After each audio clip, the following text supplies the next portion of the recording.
This episode is sponsored by all the generous people that are on the Patreon feed for the Life Shift podcast. Thank you so much for supporting the production of the show. As you may or may not know, I do everything myself so far. And so this contribution to the production costs and software costs and hardware costs and all those things are so helpful. So thank you so much for your support. If you are interested in directly supporting the Life Shift podcast, you can head to patreon.com/the Life Shift podcast. And there you can learn more about how to support the show. So thank you so much. And here is this week's episode. Taking the LSAT, there were definitely times where I had to put my head down, had some challenging things happen on any kind of road to achieving your dreams, but it always worked out. And in this instance, it worked out. It just took a lot longer to get there. And I ended up having so much anxiety after that because I just didn't know how it felt to fail, that I failed a second time and ultimately lost my job. And this was my first job out of law school. And I remember thinking that at that time, the thing that saved me was story. It was human connection. It was storytelling. It was people reaching out to me and saying, hey, I'm doing this right now and I failed the exam. You'll be fine. Today's guest is Ashley Menzies Babatunde. Ashley is a former attorney who has really transitioned into a DEI strategist and a passionate storyteller, which is kind of based on her story, and you'll hear about that. She's also the host of the podcast No Straight Path, where she jumps into the human stories that are behind the success stories. And most recently, she just became a mother. So exciting. Congratulations to Ashley. In this episode, Ashley opens up about the pivotal life-shifting moments that have really shaped her journey, particularly her experience with failing the California bar exam, not once, but twice, and what this taught her.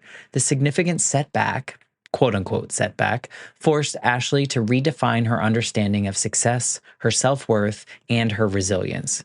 She shares the anxiety and the emotional turmoil that she faced and how she learned to rise from it stronger and more determined. We'll explore the power of storytelling and vulnerability as Ashley talks about how sharing her struggles connected her with a broader community, and it provided some solace in these moments. The power of storytelling also helped her move through the loss of her mother a few years ago. Ashley's journey is a great example of the power of resilience and the importance of redefining what success means in our lives. So, without further ado, here is my conversation with Ashley Menzies Babatunde. I'm Matt Gilhooly, and this is The Life Shift, candid conversations about the pivotal moments that have changed lives forever.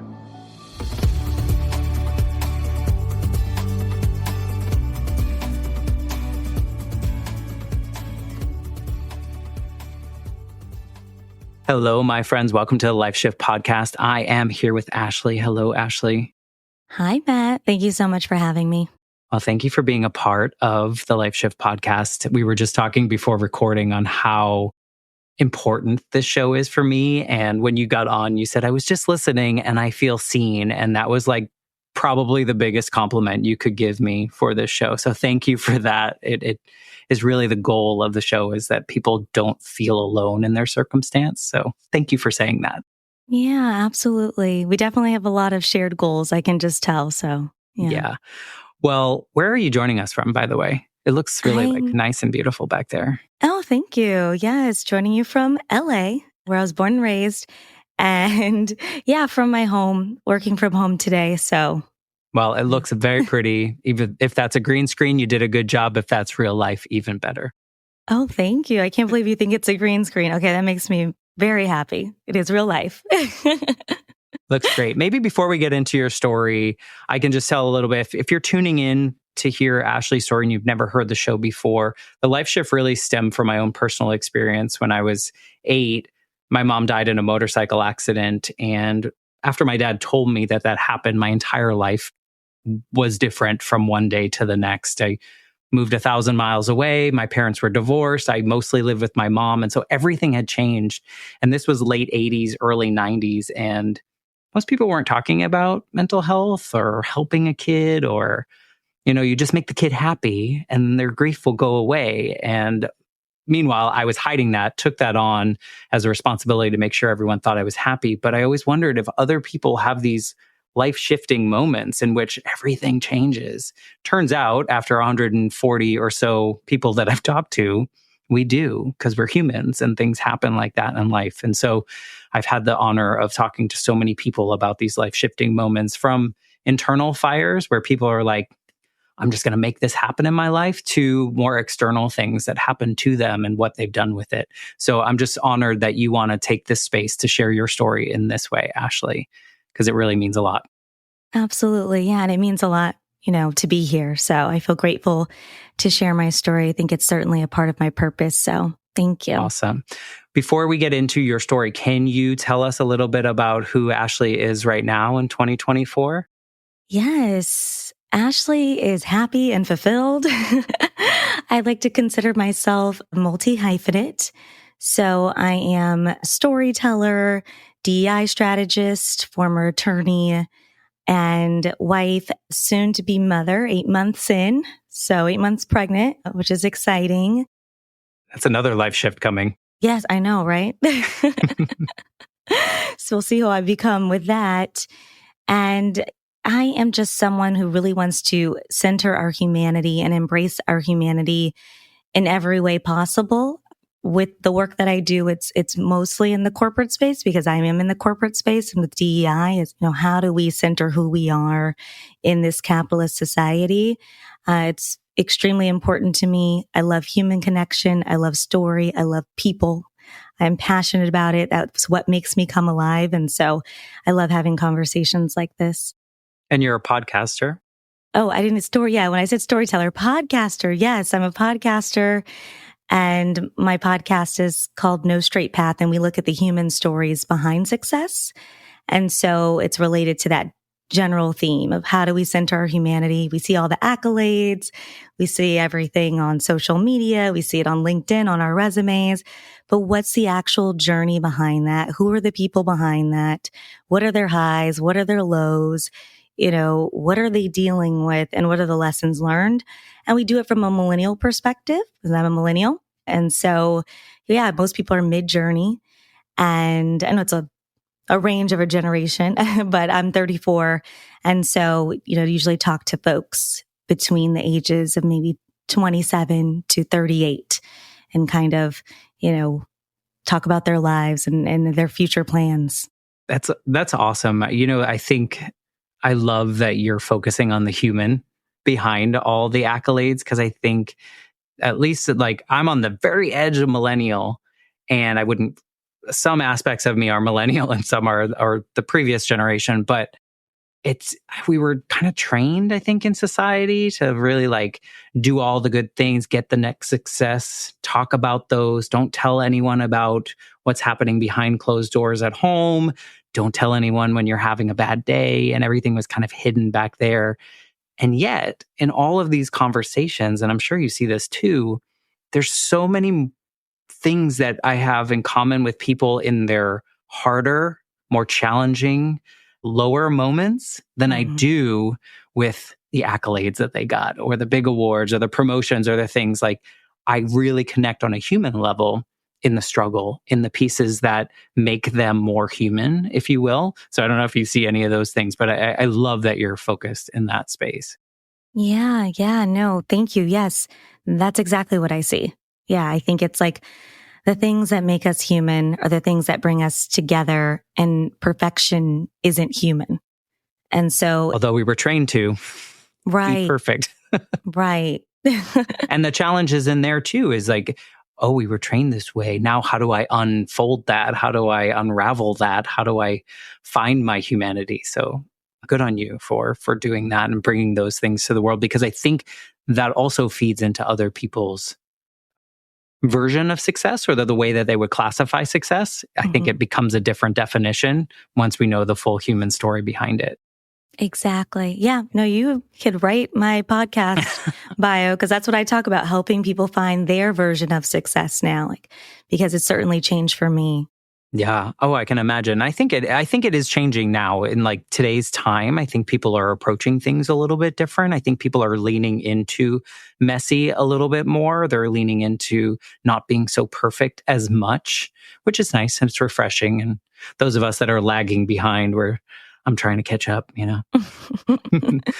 So maybe you can kind of paint the picture of what your life was like leading up to this first major pivotal moment in your life that kind of triggered all these changes that came after and made this version of Ashley. Yeah, so it's actually related to my perfectionism story. I think I was just born intense. I know we certainly have, there's the nature versus nurture, and I think it's always a combination of both.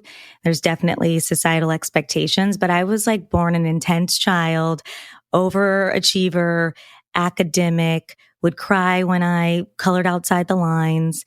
And when you would just compare that to my cousin, who's like my sister, about a year apart, I'd color outside the lines. I'd have a whole meltdown, a whole breakdown. My whole family, would tell me this story. Like, it's okay, calm down. And then my cousin would go to the next activity unbothered. And so it was just like a personality type thing. And I still envy it now. Like her ability to be present and be happy. I'm like, how? How can you do that? And so came from a super supportive family, and they just really wanted me to pursue the work I wanted to pursue. So there wasn't pressure. Wow. So yeah, so it's interesting in that, like, when I was 10 years old, I wrote a letter to myself, and I said I wanted to go to Stanford, that I wanted to go to Harvard, that I wanted to be a lawyer, amongst other things, that I love shopping and food and fashion. And those are all true still, but, but I wrote my goals down, and At ultimately 10? this Wow. was 10 years old. Yeah. My mom kept it. Oh my gosh. My mom was like biggest cheerleader, just That's super amazing. supportive. Yeah. So she kept everything, which I'm so grateful for. And she kept that letter. And so it was amazing to go back and look at that letter and to see that I had actually accomplished every goal in that letter. Did you remember that letter? No, I remember my mom saying that I said I wanted to do these things and I remember that dream. Like, I remember the dream of becoming a lawyer. I knew the dream of going to Stanford because I wanted to run track there. I remember seeing the track team on TV, and I heard it was a good school academically. And I was also an athlete. So I was like, oh, it has all the things that I would love. It's also in California because I'm an only child. My parents didn't want me to go too far away. And so it just seemed like the perfect school. So I remember always having that dream. But then going back, like Harvard Law School was never really on my radar. But then seeing in my letter that I had said Harvard, which is interesting. Must have saw that on TV. I'm sure. No one's gone to Harvard in my family. Yes, not the specific letter, but definitely the dreams that I had written. Was that something like your parents' influence? Like, hey, write a letter to yourself? Or was that just your driven nature to be like, look, I'm going to put my goals on paper because that's the only way it's going to happen? So I think it was probably a school activity, That's perhaps so something. serious. Like, I know. Maybe it wasn't. Maybe it was me. Everybody says I was so serious. It's so funny because I'm so unserious now. you got it But out of your system. yeah. Even with dance routines, I was so serious about leading my cousins and making sure the steps were perfect. And so mad when they messed up. Yes. And I had high expectations. They called me the drill sergeant. They're like, you're so sweet. But when we didn't do well, you looked disappointed.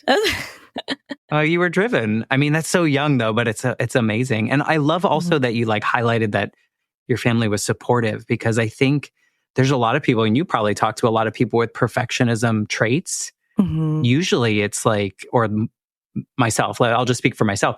My perfectionist traits came from feeling like I had to be perfect so that my dad wouldn't leave, because my mom died when I was younger. So she left. Was it my fault? Well, I better be perfect or he's going to leave too. And that just, perpetuates and gets bigger and bigger as I grow up. But it's, you had supportive parents, you had, so you were just it was planted in you when you were born. Yeah. Yeah. And no, your story is certainly one that I I can't relate to, but I have friends who've had that story and the pressure came from It's like a society or, fear. yeah, fear of abandonment and leaving. And I think, my parents did the opposite, saying, we love you for who you are. I didn't really even understand. My mom would always say, I love you because you are beautifully and wonderfully made. You are a child of God. Nothing you can do, would make me stop loving you. And she'd say these things. I'm like, okay, mom, chill. Like, why are you saying all this? You know how kids, but like in retrospect, I just see the value of that. I always had confidence in myself and I always felt very loved.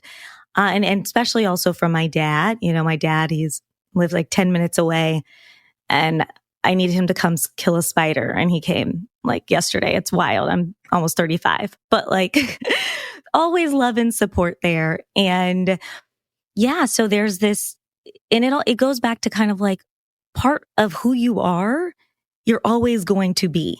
And so how do you use that for good and make sure that that's not anxiety driven? Like, being driven is great. Like, I think it's gotten me to a lot of, good places in life, and it's been extremely helpful. They often say your greatest strength is often your greatest weakness.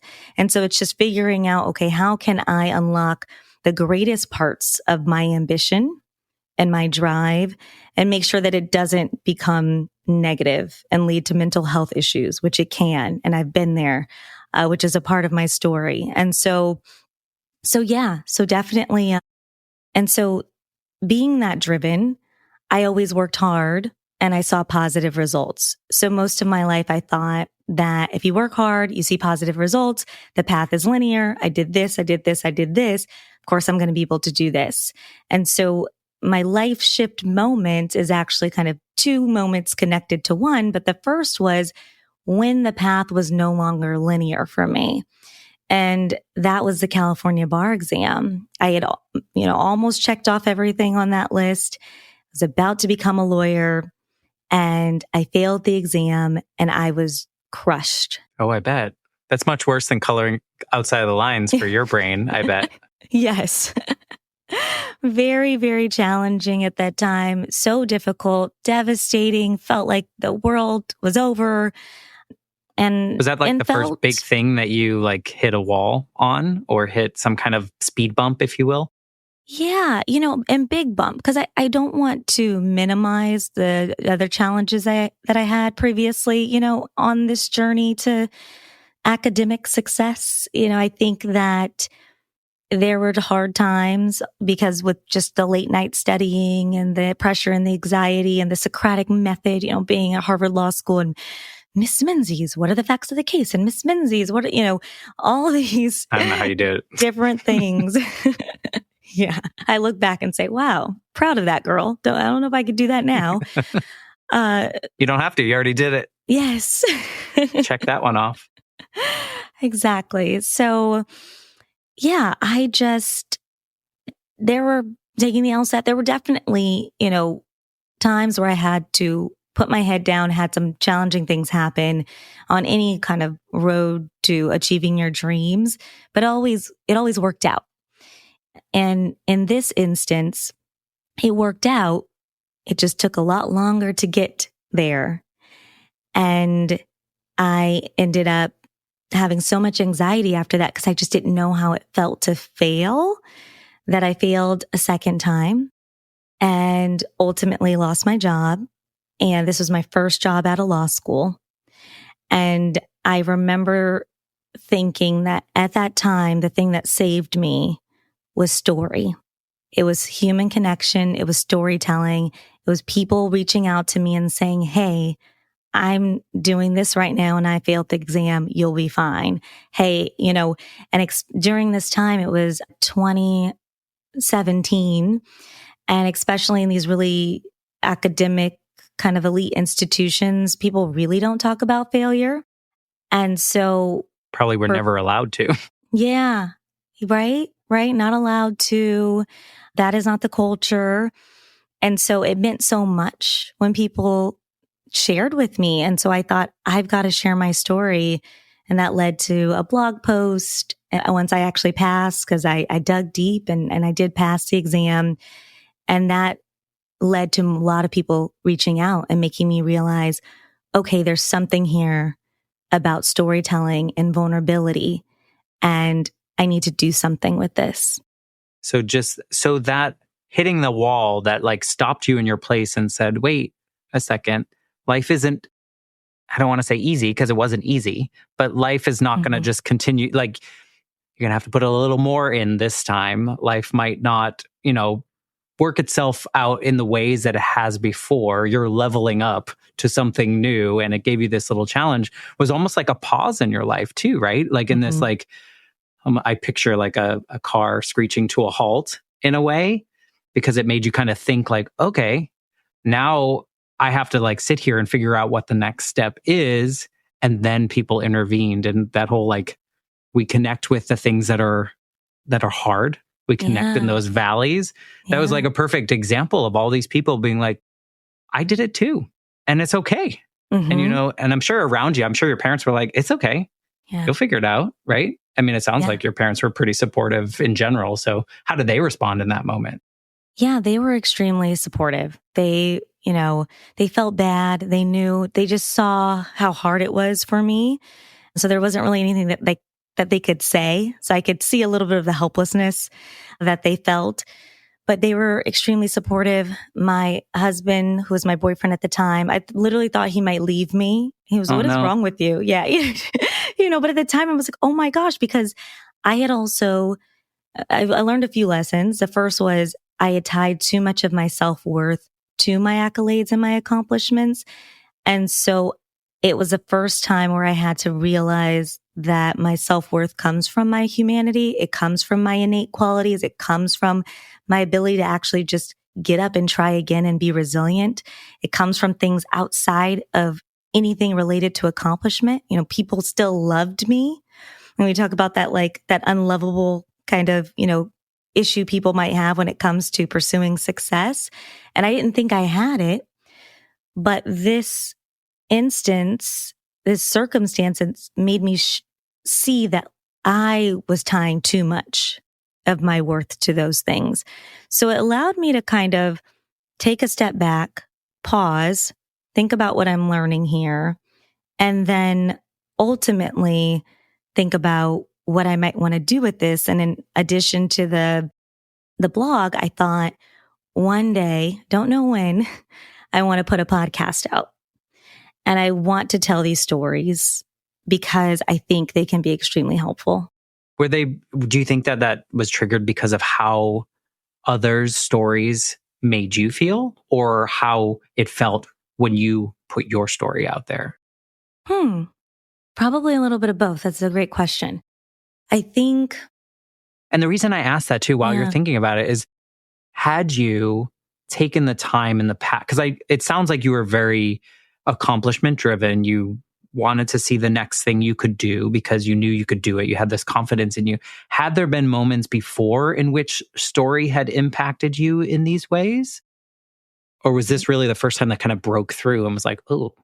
Yes, but in a different way. So I think I always loved telling other people's stories. I think it was the first time where I really told my own stories. So when I was in college, I wrote for the school. So I ran track. And so that took up a lot of my time. But then I had an injury. And so my senior year, I didn't run. I went abroad. I lived my best life.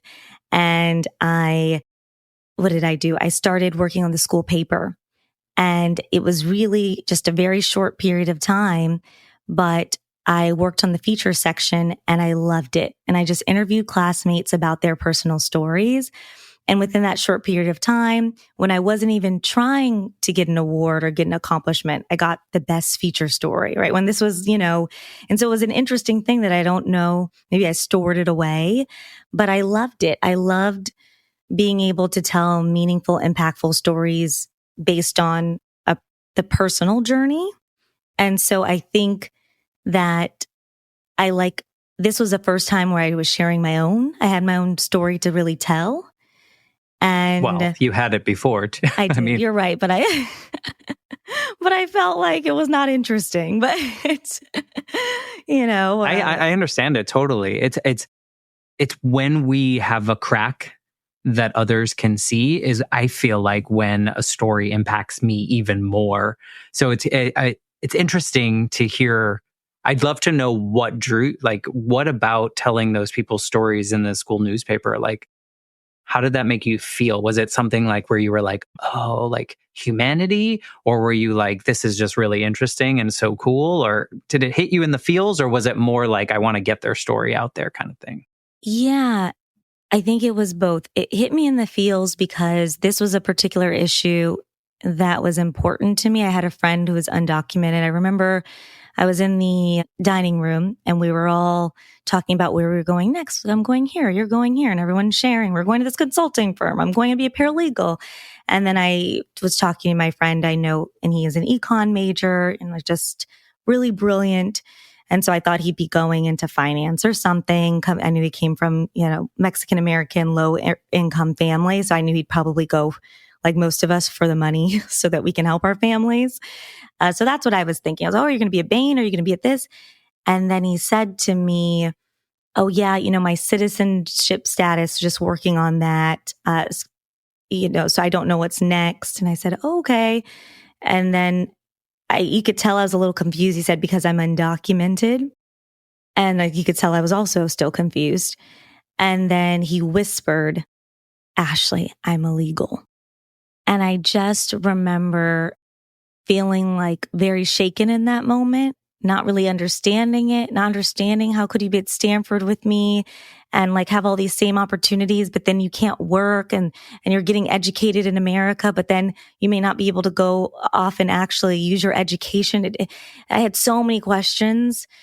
And so I thought I got to do research. And so it created, basically a space for me. I did research. I talked to him. I knew probably, this is 2010. The DREAM Act had been introduced in 2001, bipartisan legislation, still no movement on it.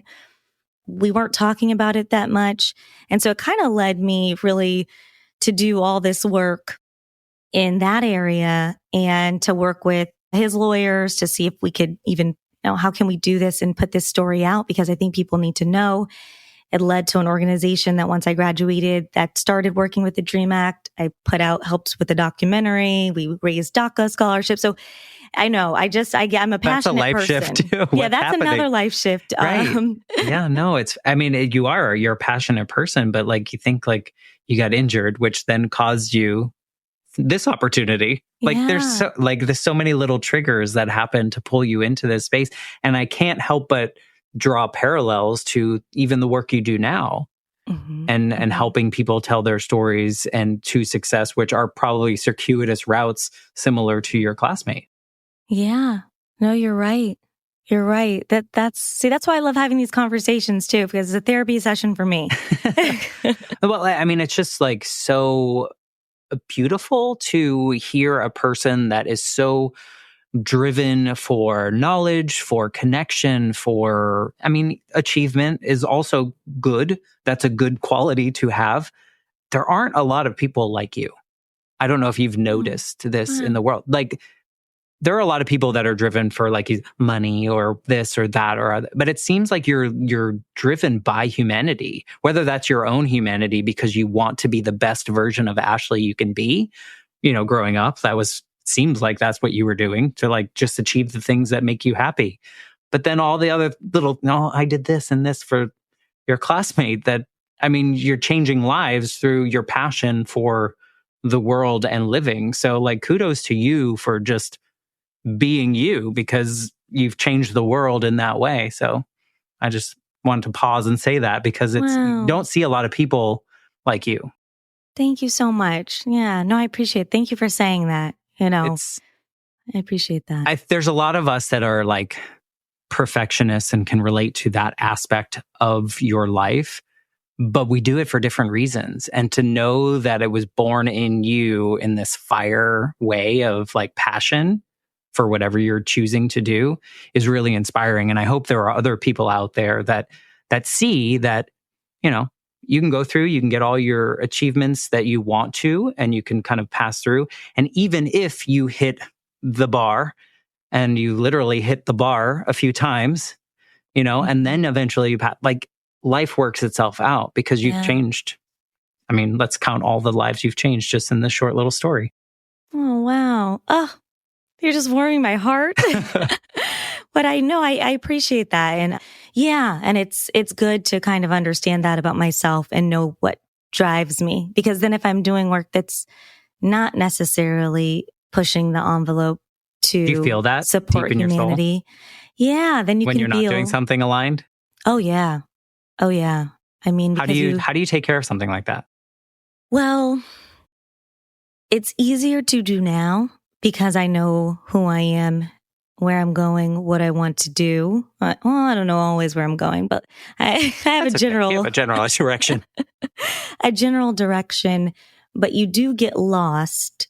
And this is a little bit kind of related to more of the life shift in cultures that are telling you to be one way. And the pursuit of legal education, I think, changed me. And I think that is also why I'm kind of doing more of the work where I'm in the legal profession now, but doing more of the DEI work. How do we let people be their authentic selves and kind of follow what's right for them? Because there were just all these strict, very linear and just limiting. Yes. Thank you. Limiting beliefs and rules about how to be. It's changing, thankfully. But when I was coming up in it, it was hard. And so I think you do move in a way that's not necessarily aligned with who you are and perhaps what you want because you're just conforming because there's been this set out path for you in some of these You're coloring in the lines. Yeah. Just like the younger version of you, you had to play, you were training yourself to stay in the line so that you could achieve those things. So, yeah. So you saw those things. Did you notice them in the moment, or was it more reflection that you were kind of changing, or you were maybe not changing, but like aligning to what was required of you versus allowing to be your full self? Yeah, I think it was more of reflection. It was more small betrayals of self that added up over time. I was recently talking to someone and it was interesting, like a small thing at the time, what was just how I dressed. And I remember we had our oral arguments in law school and I was so excited. I'm from LA. I think I showed you. I was like, I love shopping and fashion. And I was going to wear I did wear these suede blue shoes with a plaid skirt. I was like, this pop of color will be great. Give me the confidence to go into these oral arguments. And I walked into the room. Everyone had a suit on. And I was like, oh, guess I should have worn a suit. And from then on, I only wore suits in legal settings. And it was small, but like that was self-expression for me. And so I was just dimming my light. And I would do that even in emails, when I got into the big law firm context, I saw so many people were quite concise, which is they teach you to be concise, but no one was using exclamation points. Like my personality is quite bubbly and I'm like energetic, and the way I even move through the world, I feel like I'm an exclamation point most of the time. And so I just changed my writing style a little bit. And it took other people who I admired coloring a little bit outside of the lines to see that I could be successful in this space and be myself. And so now I always use my exclamation points. I wear what I want, obviously like, I don't want to say appropriate, like there is like professional, work, but, I wear things that I like. And I think that I also can say a little bit more of how I feel. I think there's also a fear of challenging any type of like way of thinking or authority sometimes. And it can be hard when you're coming up in your career because of the different power dynamics. So you have to test the limits and understand it and understand the culture. I always tell folks that because I don't, want to give bad advice. I know we need our jobs to live, but don't go wild until you know it's safe to go wild. But in those moments, like in that dress code moment, was that something that anyone told you? Like, oh, you should, like, this, you're not going to be successful doing that? Or did you just conform because you saw everyone else kind of lined up in the same kind of outfit? The latter. I just conformed. I said, oh, I guess this is what everyone wears. So you were probably still successful in that outfit that day? I was, yeah. We won a prize. We won Best Brief. Yeah. And so it's interesting from an outsider's perspective. We probably would have looked at that and said, go you. Awesome. You did all the things you were supposed to do. You were successful in what you set out to do. Yet when we're in our brains and we see these things, we think, oh, well, I'm the only one standing out. I guess I have to fall in line. So it's so hard to be a human sometimes. Yeah, no, you're right. And what you're saying is definitely a reflection of a lot of my journey. Of some of this stuff is also just self-imposed. And I think I had to ask questions and then be a little brave and continue to tap into myself. And once I finally got to being myself at work, it was completely fine. People really even liked me. They're like, oh, you're refreshing. Like, you're like, oh, I could have been doing this for the last 5 years or however long. Was there a moment where you realized you could be yourself? Like, was there like a light switch kind of feel where like, oh, I'm like living in myself now? And that's okay if it's no. I'm just curious. It was after. So I'll give the audience a little bit of the story of the life shift, close that part of it. And I think that because it's all related, is that after I'd put out the podcast, or after I just thought about it, I started practicing law and just, got busy with just the practice. And during 2020, when most people were tapping into their creative interest, simultaneously, my mom was diagnosed with a really rare cancer, leiomyosarcoma. And what working on the podcast did for us is it gave us this bright light for the future and something that we could talk about. And so, because we didn't always want it, my mom especially, she was, of the mindset, she's very, very like faith-based and very positive and didn't really want to talk about anything negative, even though I looked at the prognosis and it was going to be really rough. I was pretty sure she was not. We needed a miracle, basically, for her to make it. And so I was trying to go deep and get all these. I knew so much about my mother's life, so it was fine. But I was trying to go deep and get these questions because I'm a storyteller and everything. And she was just like, "Stop acting like I'm dying." Like, you know what I mean? Kind of. She didn't say that, but she would kind of close down. And so I said, "Okay, maybe that's not the way we're going to be able to do that this year, but maybe let's do something around the podcast." And that's what she loved, because she got to see me pursuing my dreams. And so we talked about the title. We talked about the things I was going to do. We talked about the interviews. I'd run everything by her. And it was like this beautiful light for us, because my mom was a storyteller in her own right, just kind of through her church and really pouring into women in her life. That was her thing. And I ended up, life happened again, needed to put that away and kind of take care of her towards the end. But a year later, after she passed away, I needed something to help deal with my grief. And I said, oh yeah, I got to put that podcast out. That's what my mom would want. And she loved talking about it. And I loved doing it. And I think this is just going to really help me. And so I put the podcast out. And I always say this is divine timing. But 3 weeks later, HubSpot, the marketing platform, they reached out to me to join the HubSpot Podcast Network, to be in their Creator Accelerator program. And as an attorney, I had to Google Creator and Accelerator. I didn't know any of this, and I thought it'd be so overwhelming. And at first I said no. And then I heard my mom, she said, "Girl, you better take that opportunity." Like, I could just hear her. And so I'm so grateful. I took the opportunity, and it led me down this path where I was having these authentic conversations. I was talking to people who were going through their life shifts. I was getting inspired by people who had already stepped into their authentic selves. And so I was already on that trajectory, I think, at my job. But I think the last bit was losing my mother and the podcast that helped me easily embrace who I am because life is too short. And I had more examples of other people who had done it through the podcasting realm. Yeah. And you probably saw them as successful, even if they hadn't hit all the check marks, right? The people you talk to, right? And so Yeah. then you reflect on yourself going, well, I am successful no matter what I do and anything I do.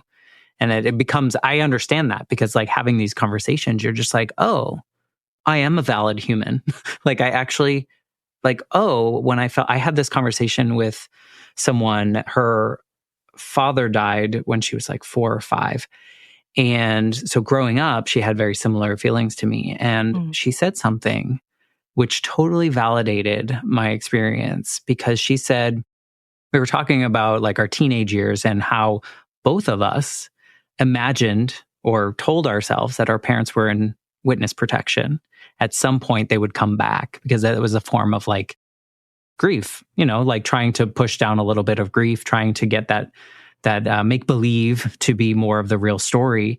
But because I had never told anyone that, and we had this conversation, it validated my whole experience. Like, oh, I'm not crazy. It's just part of that journey. And so I can see while you talking to all these people through your podcast that was born out of the love that you and your mother have, it's like, I can imagine it opening a world of maybe different perspectives that maybe you didn't carry with you before. Yes, 100%. Like I think things that it normalized things that I would say old Ashley wouldn't have necessarily thought were normal or I thought, or I guess I would have thought that they were very inspirational. And I think that now, not that I don't find the guests, I think everyone is inspiring on my show, but I see a lot of myself in those stories now because I've taken risks and I've been able to be brave and it's easier to be who you are when you have no choice at all. I think something about loss made it so easy to pursue a life that was fulfilling and aligned with who I am. And not that I wasn't on that journey, because I don't want to say there were some other parts, but I think it made it easier for me to just fully embrace it. Yeah. Why do you think that's true? Do you think it's true of everyone with loss? No, I think everyone's grief journey is different. I've noticed that. Everyone's, it is. And so. Because and the reason I ask that is logically, it makes sense, right? It makes sense. If you see or witness or experience someone dying that's close to you, logically it makes sense. Like, oh, life is short. Let's live our best lives. Yeah. But it's not quite that simple because, we're human. And yeah, I think that for me, we all know life is short and you can read these things and you watch the movies and everything, but there's something about experience and that's with everything, that changes perspectives and changes behavior. And I will say that you can lose that. Like I think immediately after my mother's loss, it was like, okay, life is short. I really got to do what I want to do. And so I think that was the catalyst that helped me kind of leave, take a sabbatical from my firm, start the podcast, start the business. That time period, I think was very helpful in order to push me because now I'm caught up back in my like corporate job that I love, thankfully now. But you found a new way to do it. A new way to do it. Exactly. And, so you could arguably the way I'm living life, I could say that I'm not maybe as intentional about being present or like life is short. Maybe I don't think about it as much. I will say I know that, but I always try to go back to that, especially for the presence piece, because I think it's really important because when you lose someone, you also realize if you have enough memories built up, because I know the journey is different, you realize it wasn't the big things.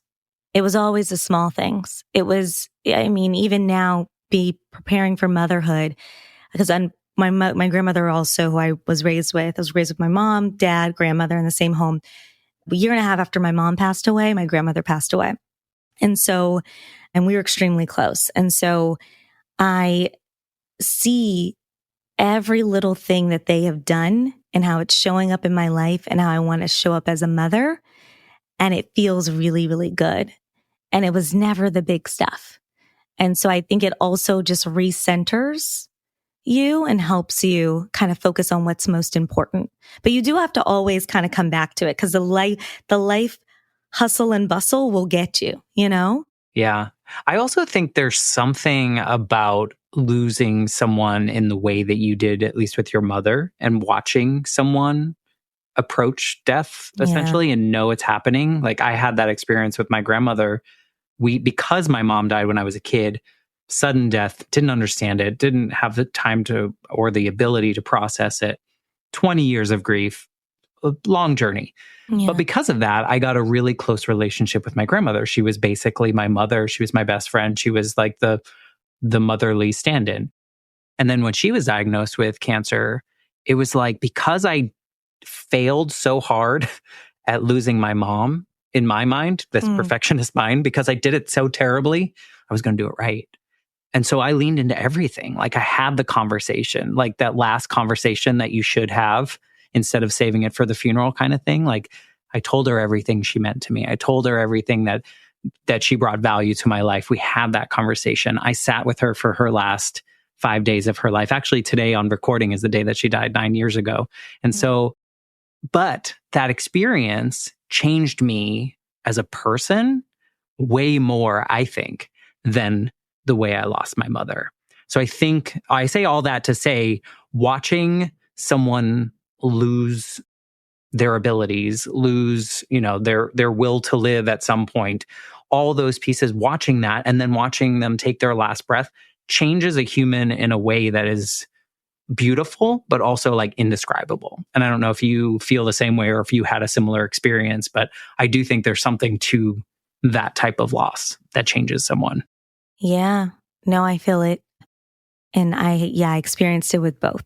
And so, yeah. It helped, the first loss helped me understand what was coming for my grandmother's loss. I think even some folks in the family didn't really get it. She had a stroke and I just knew. And I know my grandmother and I knew she was tired. And so we had this, before the stroke, let's just say another like divine thing, 2 months before her stroke, I planned this very stressful trip. I had to convince grandma, but I was like, we're going to do a 95th birthday. We're going to get grandma in a car and the whole family is going to come for Christmas. And we not blindfolded her, but we put my face mask on her and we put on we're Guyanese on my dad's side. So Caribbean. We put our favorite Calypso music on and we're driving up in Big Bear. And then we finally get there, we take the mask off because she's just afraid. And she's in beautiful snow and her whole family's there. And she was really happy.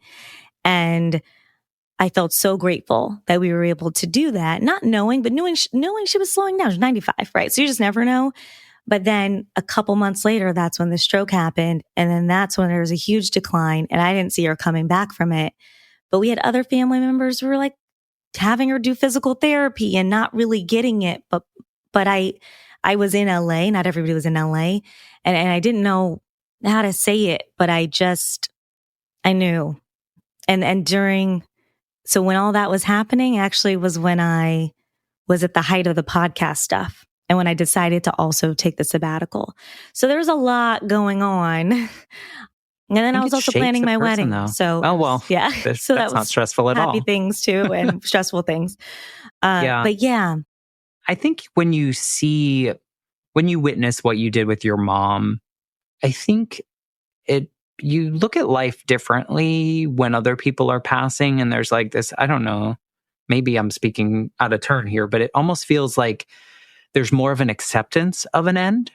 Like, yes, you're sad. Yes, you're going to miss this relationship, but you also know, like, this is how life goes. Did you accept the fact that your grandmother was deteriorating after that stroke, and like you were okay with it because you knew this is just kind of how this happens? This is a terrible question. I'm sorry, but Curious. Yeah, no, I mean, yes. And I don't know if that's why though. I think I was accepting of it because I felt like it was fair. And I know that sounds a bit odd to say, but I felt like I struggled. I felt like it was so unfair that my For your mother, mom. yeah, lost. And and I don't know if you felt like this, but you lost your mom really young. It just feels, that kind of feels like, man, like it should have been longer. And we know that everyone's life is different. And I know that intellectually, but I think with my grandmother, what gave me peace was and maybe you're connecting the dots for me. Part of it was perhaps that initial experience I had with my mother. And I think the other part of it was that she got to live a long life. And I just thought that was so beautiful. Like, I think losing her was tough, but I also felt so grateful that I knew my grandmother so well and that she got to do all these incredible things and live so long. And so I just felt a lot of gratitude. You make a really good point about the fairness. I kind of, I mean, that makes me think because my mom was 32 when she died. And so when I was young, I thought 32, then that's old. And then when I became 33, I was like, oh, now I'm older than my mom. But I never really thought about it. And I think it's because how young I was when she died, like that fairness kind of thing goes away. But the older Mm-hmm. I get, Mm-hmm. I connect with what you say. And so I don't think it's weird to say that it was fair. I mean, she was 95. That's a great long life. Hopefully it was a great long life. That is Mm-hmm. a long life just in general, but hopefully it Yeah. was a great one. And I can see how, if you're close to someone like that, you're like, if they live the best ones, then it's okay. It's not, I mean, it's Mm-hmm. not great, but it's okay. Right. Yeah. Right. I Yeah. think I mean, grief is so weird. Like you said, everyone has their own grief journey but there is something so validating in these feelings that we have if someone else also had them, because we're not taught. Society doesn't teach us how to face death. It doesn't No. teach us how to accept it, how to move through it. But I look at your story with this, like, there's like a picture of a gift in my head because of this podcast connection that you had with your mom before she got super ill, right? Like Mm-hmm. you had this, and you probably saw the light in her eyes when she talked about it. And now you get to do it. And I can imagine that you think of your mom when you're doing it and having these stories and continuing it on. Is that, does she come with you in those stories as you have these conversations? Yeah. I think for at the initial first year, perhaps, I think it was really like about her and that grief. That was your grieving And journey, huh? yeah, that was really, really helpful. And I wrote some essays. I had a blog too, just about her life. And I think that's where she really came in. I think now what she helped me do and what she's always helped me do is just figure out my passions, support my gifts. And so I love storytelling. And my grandmother was also a storyteller. So I think I connected to both of them. But what I think where I'm at now in life is everything I do. Oh, I see my mother in it. I see my grandmother in it. I see my grandfather in it. And that feels really good entering motherhood. So I think before there was a special tie to the podcast, which it will always hold, because I think there will be a different iteration, my creative journey. But it's more so like my mom was really happy. My mom was really fulfilled. She poured into relationships. She had a beautiful marriage with my dad until she passed for 38 years. And so I think it's broader now, and that it's like she is always with me. She's always within me. And kind of like what you said, sometimes it can be weird to like, you want to feel validated, but it's like, I know I'm feeling a little off if I'm not connecting with her. And so you have to figure out what that means and looks like to you. And I have to, I write in my journal to her. I have to talk to her. Or I have to, that is okay. I talk to all my friends who have lost and they're like, oh no, I do that. One of my friends, like, I talked to my mom in the moon. I said, oh, great. Cause you feel, a little weird. But when I'm not doing that and I feel disconnected, that's when I get the anxiety and the, I don't know, and feeling lost and feeling more deep in my grief. Yeah. But I think I'm Which is seeing also it. okay when you're Yeah. feeling deep in your grief. I think Yeah. normalizing the fact that grief can be forever. It can be however we need it to be. And that's okay. All the journey is okay and is your own. I think Yeah. a lot And of it will people take be. shame. Yeah. No, I You think? agree. It'll be You think forever it'll for be me. forever? Yeah. That's okay though. Yeah, totally. I people What get do you mad at me. think? People get mad at me because I feel like with both of the big losses in my life, I feel like I've mostly closed the door. For my mom, I think that's different because I only knew her for 8 years. And how much of those 8 years do you really know someone, right? Like the first 3, you probably don't remember anything from.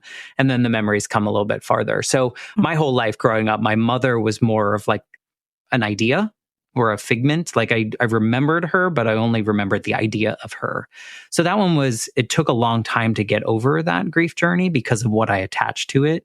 Basically, like you mentioned earlier, the abandonment fear of that I had. And that took a long time. So I think I closed the door on that one. My grandmother, because I did so terribly grieving my mom, I think I was able to close the door quicker with my grandmother.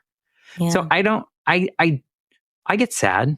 I miss them, but I wouldn't say that I'm actively grieving, if that makes any sense. Yeah. So I don't know. I mean, we're humans, that's just how we go. But your story is, I don't know. It's I love that you've found, because it sounds like growing up, you were chasing your passion. Your passion was to be successful and do the successful things that made you happy, like that you wanted to do, that you were driven to do. But now you're driven by like the same heat and passion inside, but it seems like it's manifested in a different way, or it's like passionate for living in a different way. How would you describe the before and after of Ashley? Yeah. I think the before was wired for success, and I did things that I was passionate about, but I also did things that the world told me that I needed to do to be successful. Fair. So I definitely fell into that trap. I was not, otherwise I probably would have maybe gone into a different career, like lawyer is Professional the shopper. stable. Yeah, exactly. Professional podcaster. We didn't even have podcasts, but so I do think there are parts I don't want to necessarily say it wasn't influenced by societal expectations. I think we all are. And so I was chasing the gold stars, but I liked achieving and I was competitive. And so I think that all of that was a part of me until I got to a point where I realized, okay, I want to do the things I'm passionate about, and so I want to take that same passion because these were my goals. But sometimes you reach your own goals and you say, oh, wait, this is not necessarily where I, want to be. Right. Yeah. And you change. And so I think that Ashley now I've lived a little bit more life. I've figured out who I am a little bit more, and I might continue to change and iterate and test. We can only hope, right? Yeah. Yeah. No, I think that's the beauty. What if this Ashley, this living in the most truth she's ever lived in and passionate about life and doing what you want to do and leaning into that more, if you could go back to the Ashley that had just received her results from that bar exam that first time, is there anything you'd want to tell her knowing what you know now? I'd tell her, and that she wouldn't believe me. Of course. Is that it'll all work out and you will live your dreams. You really will. And your dreams may not be what you even think they are right now, but just trust the process, trust the journey. Yeah. Yeah, I agree with the fact that you probably wouldn't have believed yourself at the time. Yeah. It probably would have felt like, no, you're wrong, lady. Go away. Exactly. Well, thank you for sharing that. I think, how wonderful would it be if we could go back and tell our younger selves some of this information? But at the same time, we probably wouldn't be the people we are today if we hadn't gone through all of that. So, yeah, I firmly believe half a dozen that. of the other. Yeah. No, I firmly believe that. Like, every part of our journey matters. And so, Even the hard parts. yeah, Probably especially the hard parts, unfortunately. that is accurate. It's hard to say. Well, thank you for sharing your story in this way. If people want to first check out your podcast, please tell us how to do that. But also, if they want to get in your circle, learn more about you, anything like that, what's the best way to get in your orbit and connect with you? Yeah. So my podcast, you can find it on most major platforms. Just look up No Straight Path.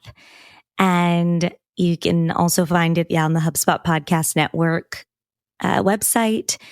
And for me personally, I am a millennial, so I still need to get to TikTok. I know a lot of people are getting there, but I'm still an Instagram person. And so you can follow me personally on Instagram for a lot of just the storytelling and personal life stuff, _underscore Menzies. So Miss Menzies. And then the podcast for more of the inspirational content and stories of other folks. And that's no_straight_path. And also on LinkedIn, Ashley Menzies Babatunde. Perfect. I will put all the links there so people don't have to pause this and write it down. So we'll give all the links in the show notes. People, you can connect with Ashley. Thank you for telling your story in this way and being willing to answer my weird questions whenever they popped up. I really appreciate you being a part of this journey because everyone's story will resonate with someone and it validates my experiences. So thank you for being you and thank you for sharing your story. Thank you, Matt. Thank you so much for having me. This was a very beautiful and therapeutic conversation, actually, for me. So I appreciate it. Well, I appreciate that. And I also appreciate everyone that's listening. If you have the time and you would like to leave a review for this podcast or go to Ashley's podcast and leave her a review and some ratings, we love that. If not, just share it with a friend if you think they might need to hear Ashley's story today. And with that, I'm going to say goodbye and I'll be back next week with a brand new episode of the Life Shift Podcast. Thanks again, Ashley. Thank you.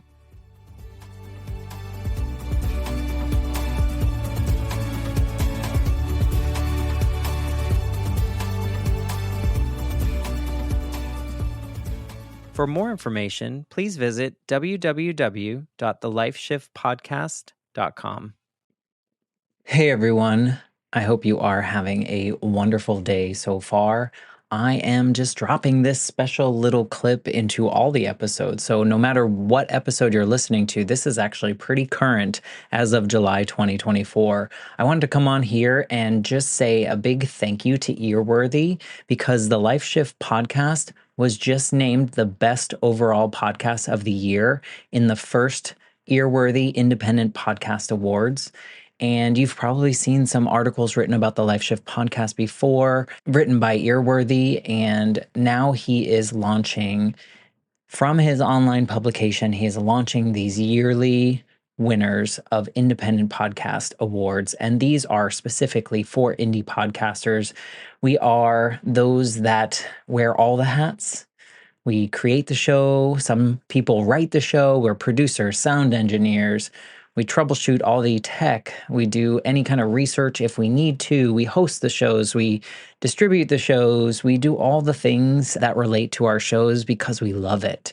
And it's so nice to see my name in a list with some other amazing podcasts like Multispective, which won Best Life Lessons Podcast. Salad with a Side of Fries won Best Health Podcast. Bippity Boppity Business won Best Business Advice Podcast. And there are so many more. And so I just want to come on here and say thank you to Earworthy for not only doing these awards every year and just honoring some of us indie podcasters that sometimes feel like we're just shouting into the void, but we're not. We're just doing what brings us joy, and hopefully through that work it brings other people joy. In my case, for the Life Shift, I hope that each episode finds the ears that needed to hear it the most so that they feel a little less alone in their circumstance. But also, Earworthy writes all these amazing publications pretty much weekly, every week, every weekday, I should say, where he writes on Blogger, Medium, Substack, Tumblr, Vocal, Many Stories, and for other places. And he really just highlights the independent podcasters.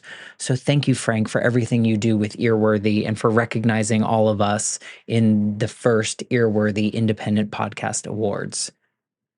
If you'd like to read more please head to medium.com/EAR-WORTHY. Thanks again and enjoy this episode.